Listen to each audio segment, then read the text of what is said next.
In this video, I'm going to talk about this saying, never give the devil a foothold. When you go to the King James Version, it simply says, never give place to the devil. In the Dutch version of 1951, it says, don't give the devil a foot. In Dutch, it's, geef de duivel geen voet. Now, I'm going to use the English expression, don't give the devil a foothold, because that sentence explains better with the word foothold what I'm about to explain in this video. Now, what is a foothold? A foothold is a symbol for having a grip on something. It doesn't mean you have a complete grip on a matter, but you have some space where you can exercise some influence. Example given. Let's say that you have a high percentage of Italians living in, let's say, France. Now, let's go to the Middle Ages. Well, maybe the Middle Ages is not good, but okay, let's say the Middle Ages. And let's say there were many Italians living in the Kingdom of France back then. The Italian nobles could not legislate laws in the Kingdom of France. However, because there were so many Italian migrants living in France who had loans with Italian bankers, and because those loans were invested in France, the Italian nobles now had a foothold in the Kingdom of France. That doesn't mean that they controlled France, nor that they made all the decisions, but they had influence in France, so they could make things happen. And a foothold is not something that's always official. For example, you can have someone that is, let's say, he's living in a household, but he doesn't pay rent. Well, all the other people do. So then you think, why is this individual living in this household, but he doesn't pay rent, doesn't contribute to anything, yet nobody kicks him out? But then you find out that the father of this individual is a mobster that's quite powerful in the streets. And because he's the son of that mobster, people are very careful how they treat him. Because if that father hears that anyone mistreated his son, that mobster will send out assassins to deal with those people. So this guy came to this household, and in the beginning he paid the rent once, and then he never paid the rent at all. People don't bother with him, even if they're very upset with him, they don't say anything. Why? Because the mafia has a foothold in their household.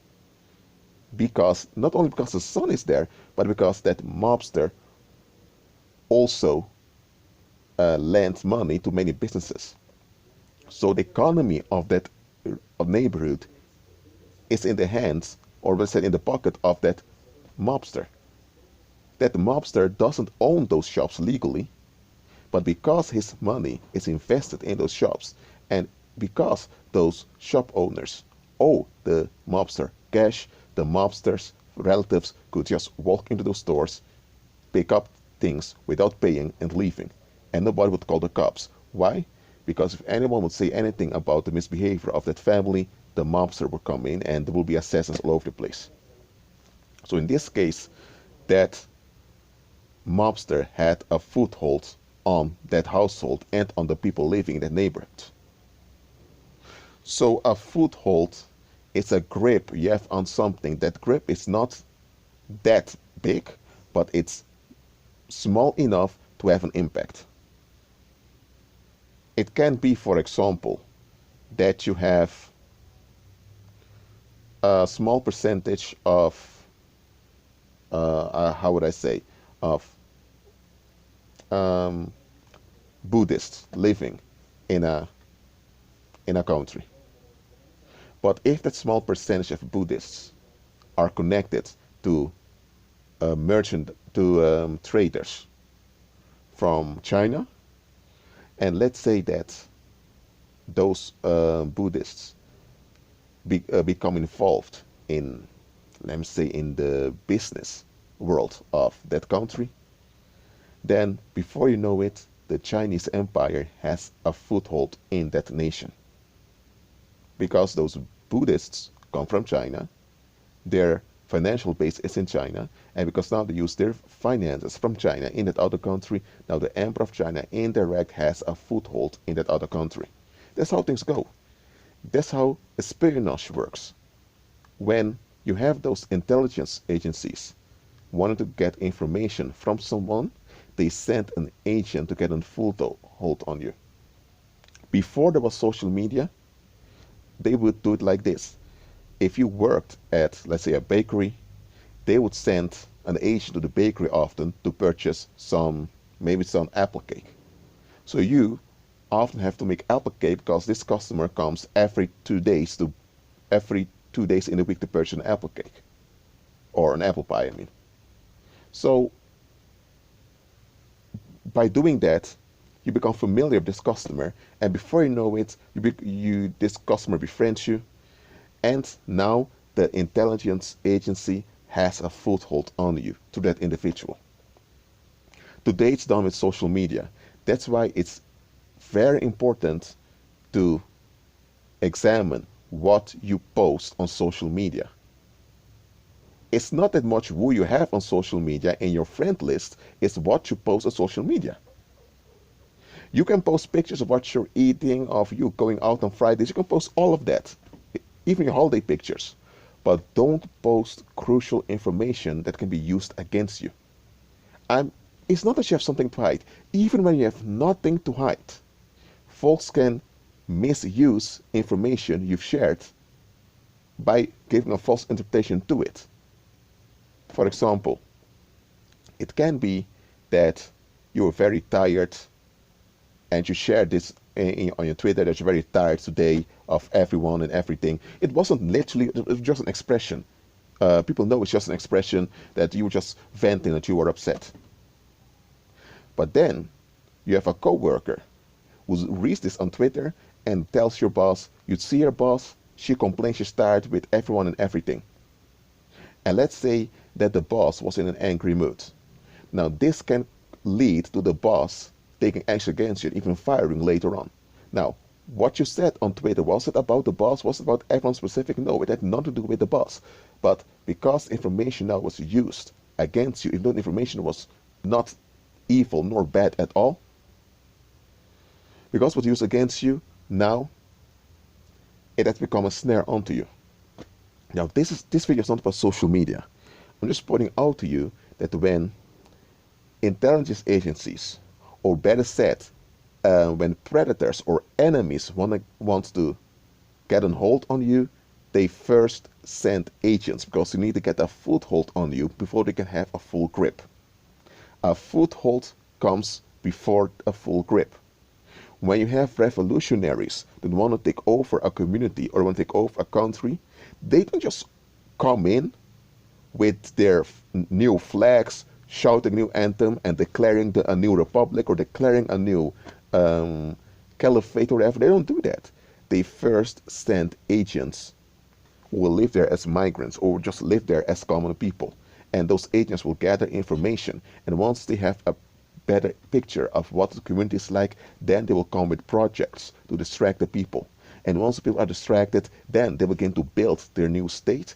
And once they are strong enough, they will shock the community with some incidents, and once the community is distracted by all those shocks, then they declare the new situation. Then they commit a coup d'etat. First, there needs to be a foothold before you can have a full grip.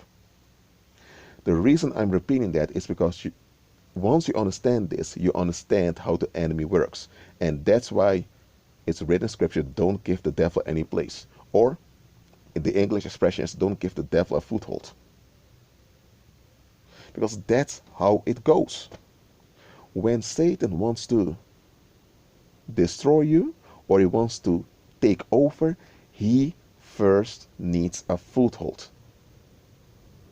So how does Satan gain a foothold?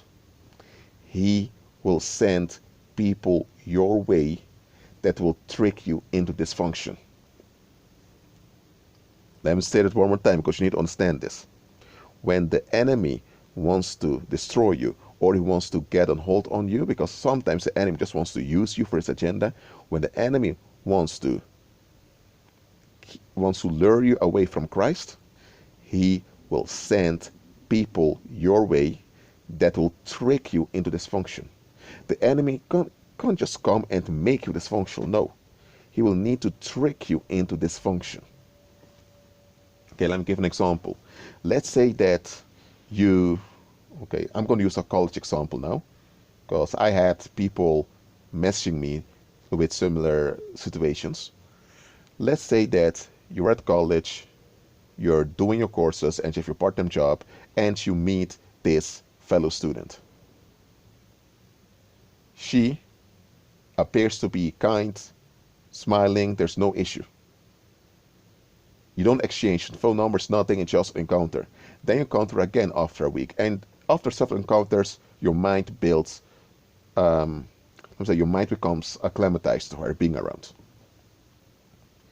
Now that happens when you encounter people multiple times. If you go to the bakery often and you see often other customers live there, your mind becomes acclimatized to them. Okay, so there's nothing wrong with that, that's natural.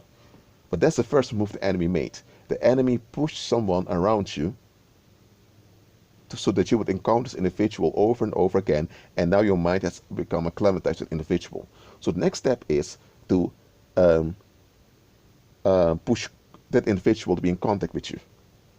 So you have a small conversation with the individual, and before you know it, you are comfortable, you're cool with this individual. Okay? Nothing wrong with that. But here's the catch. That other individual has fear issues. Fear issues, therefore she also has trust issues. So sooner or later, she will project those fear issues onto you. And then she will suddenly cut you off or walk away from you, and then you think, what did I do wrong?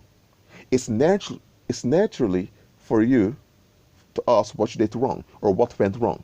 So now you want to figure out what went wrong, and now you're distracted. And then the enemy has other people that will sign to you as if you are proud of there's something wrong with you, even though there was nothing wrong with you. So now you are in dysfunction, because now you are in self-condemnation, seeking what's wrong with you, even though there was nothing wrong with you. It had nothing to do with you. So the enemy sent that individual. The enemy knew that individual had that fear issue. So the enemy sent an individual to you so that when that fear issue would manifest, it would trigger you into thinking that something was wrong with you, even though there was never anything wrong with you. The situation was not your fault at all. But now, because that shock happened, now the enemy has a hold on you. That individual was sent as a foothold, and that led to the enemy having a hold on you, because now you are in dysfunction. Hope you understand this. So, when the enemy wants to get a grip on you, he first needs a foothold. Now, the example I just gave on to you, this is how it often goes. The enemy places people around you who are dysfunctional or who are time bombs, so that when they escalate, you think, what's going on? Or maybe it's not to trigger you into thinking something wrong with you, but it's just to cause disruption around you. Okay? Now, there is another way people give a foothold unto Satan. And that is when they agree with expectations of the world that they shouldn't agree with. Look, if you are somewhere with some colleagues and someone walks by, they say hi to everyone except you. Others tell you, don't bother with the individual, he has issues, she has issues. Okay, that can be true. But so you're not going to bother with it because you're not into looking for a fight, you want to escalate, you think they have an issue, they have their issue, you know it's not you. But the moment you get home or the moment you're away from the situation, you should go into prayer and you should enforce repercussions where needed. You should take spiritual action concerning that situation. You know why? Let me explain. That other individual may have issues, right? Why do they face their issues? Why are they projecting it onto you? It's because they don't want to deal with it. First, they project their discomfort and their frustration onto you. They express this by distancing themselves from you, by having an attitude towards you. They don't like you, they can't stand you. First, they sign to you that they can't stand you. Why? It's them, not the constituency. It's their issue. But they want to make it your issue because they eventually want to dump all frustration on you. So they're violent. They want to dump it on you, but they can't just come to you and scream at you because then everyone would just look weird at them. No, they want to trick you into their darkness. So that's why they act weird around you to let you know that they have something against you. Now, why they're doing that is because they want to trick you into their self-destruction. When they do this a few times and there are no spiritual repercussions against them, then they want sympathy from others. Because if you make plain that you don't become insecure, that you're not impressed by them not liking you, that you are in peace no matter what, now they're upset because you rejected their demand to be involved in their darkness. They wanted to validate themselves at your expense, but you refused to give into it. So now they're upset. So now they're going to complain about you because that them being upset weighs them down. You didn't do that. They do it to themselves. But now they want sympathy from others. And once they get sympathy from others, now they have enablers. And once they have enablers, the enablers are going to stand up for them. The enablers are going to empower them in their negativity. So then they'll begin to act out weird against you. Then they will act out weird again into your face. And sooner or later, you'll either have a whole group of people that are against you, not because you did anything wrong to them, but because they want to get along with each other. That's why they agree against you. Or you'll have someone that will come after you physically to harm you because they will actually come after you to dump you. The individual that initiated this anger against you has triggered anger in other people, and now other people feel comfortable dumping on you.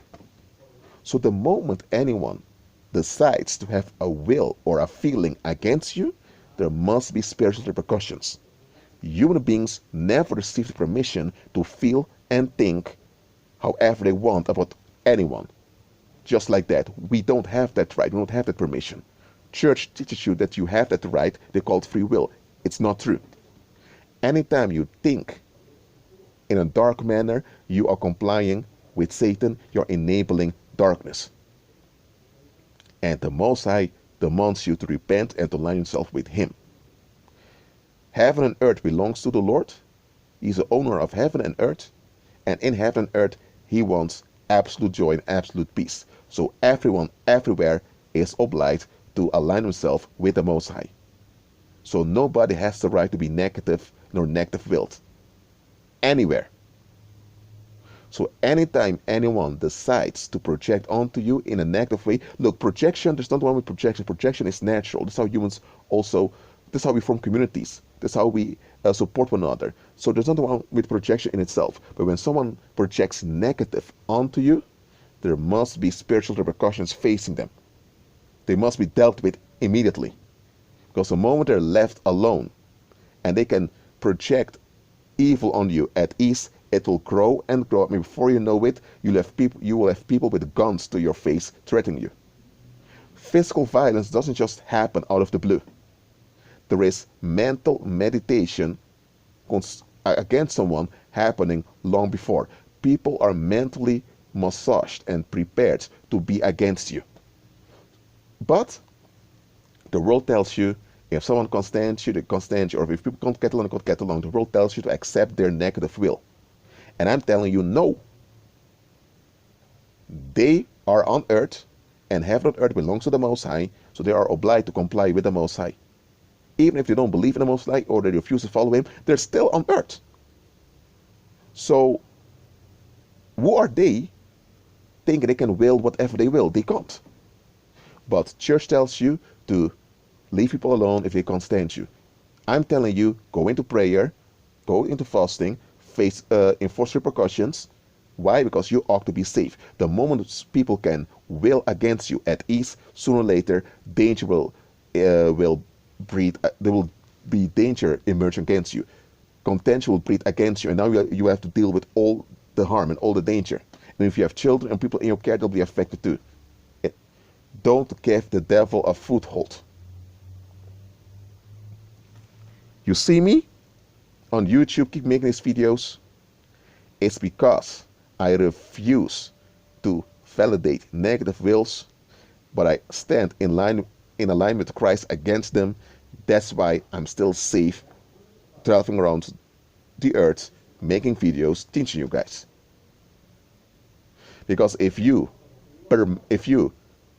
agree against Christ by giving people the right to have a negative will against you, what's going on? You're now enabling evil, and that evil will grow and grow and grow.